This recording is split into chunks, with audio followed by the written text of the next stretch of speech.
तो हेलो मेरे प्यारे विद्यार्थियों, क्या हाल चाल आप सभी के। बढ़िया है ना।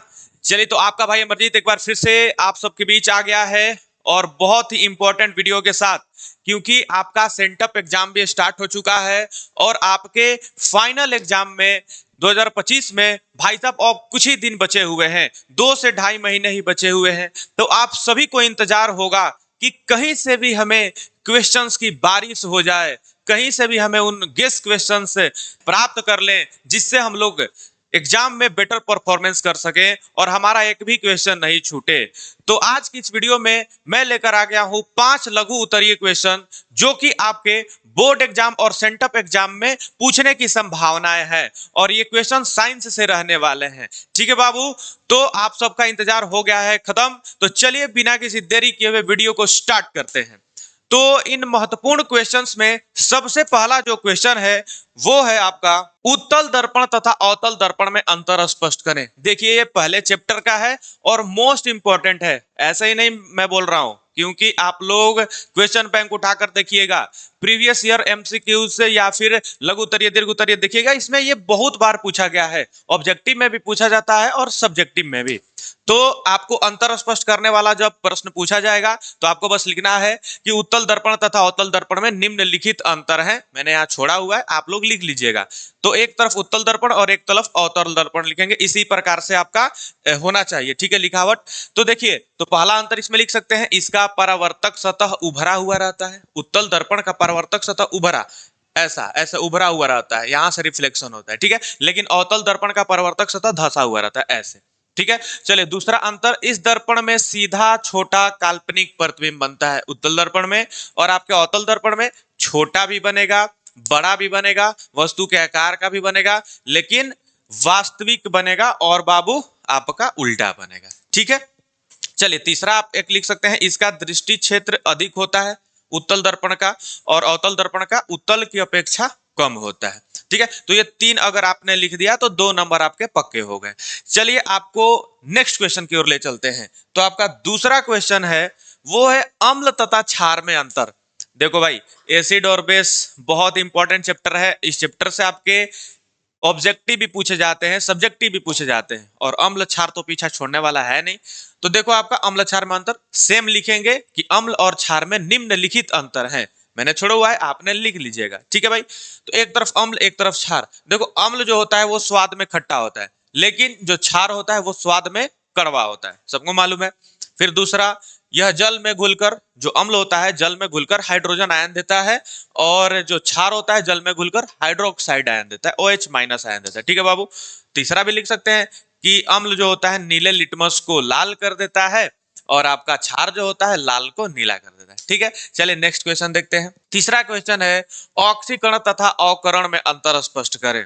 ऑक्सीकरण तथा अवकरण अभिक्रिया में अंतर स्पष्ट करें। सेम लिखेंगे कि ऑक्सीकरण तथा अवकरण अभिक्रिया में निम्नलिखित अंतर है। ये अंतर अंतर वाले प्रश्न आपके पूछते हैं भाई, देख लेना आप लोग। तो एक तरफ ऑक्सीकरण एक तरफ अवकरण। सबको मालूम है कि ऑक्सीकरण अभिक्रिया में क्या होता है, किसी तत्व या यौगिक से ऑक्सीजन का संयोजन यानी जुड़ाव होता है और हाइड्रोजन का निष्कासन हो जाता है, या दोनों में से कोई एक चीज होगा। लेकिन अवकरण में क्या होगा, ऑक्सीजन निकलेगा, हट जाएगा तत्व या यौगिक से, हाइड्रोजन का जुड़ाव होगा, विपरीत है इसका। तो ये एक अंतर हो गया। और एक अंतर आप लिख सकते हैं कि इस अभिक्रिया में इलेक्ट्रॉन नष्ट हो जाते हैं। ऑक्सीकरण में इलेक्ट्रॉन नष्ट होते हैं, नष्ट खो देता है इलेक्ट्रॉन को, लेकिन अवकरण अभिक्रिया में इलेक्ट्रॉन जुड़ते हैं। ठीक है बाबू, तो 2 अंतर लिखेगा, 2 नंबर मिल जाएगा। चलिए नेक्स्ट क्वेश्चन हम लोग देखते हैं, चौथा नंबर, ओम का नियम क्या है। देखो, ये भी क्वेश्चन आपको बार बार पूछा गया है, आप लोग क्वेश्चन बैंक उठाकर देख लीजिएगा। तो ये क्वेश्चन ओम का नियम क्या है, इसके सूत्र को लिखे, ये भी पूछता है। तो आप लोग सबसे पहले लिख लेंगे ओम का नियम क्या है। सब लोग जानते हैं कि यदि किसी चालक का भौतिक अवस्था में परिवर्तन ना करें, ये वाला लाइन जरूर लिखना है। ये वाला लाइन अगर छूट गया तो भाई दिक्कत हो जाएगा। यदि किसी चालक के भौतिक अवस्था में परिवर्तन ना करें, यानी कि उसके दाब ताप को ना बढ़ाएं ना घटाएं, तो उसमें बह रहे धारा, उस चालक में बह रहे धारा आई और उस पर लगाए गए विभवांतर, ठीक है, या फिर वोल्टा भी, दोनों क्या होते हैं, समानुपाती होते हैं, समान अनुपात में होते हैं। उस डायरेक्टली लिख सकते हैं, वी डायरेक्टली प्रोपोर्शनल टू आई। और इनका जो अनुपात है एक कांस्टेंट वैल्यू देगा, तभी तो भाई प्रोपोर्शनल है ना, एक दूसरे के समानुपाती है, तो इसका अनुपात एक कांस्टेंट वैल्यू देगा जिसे हम लोग प्रतिरोध बोलते हैं। और ओम का नियम वाला जो सूत्र होता है V बराबर IR, ये तो सबको मालूम है भाई, याद कर लेना।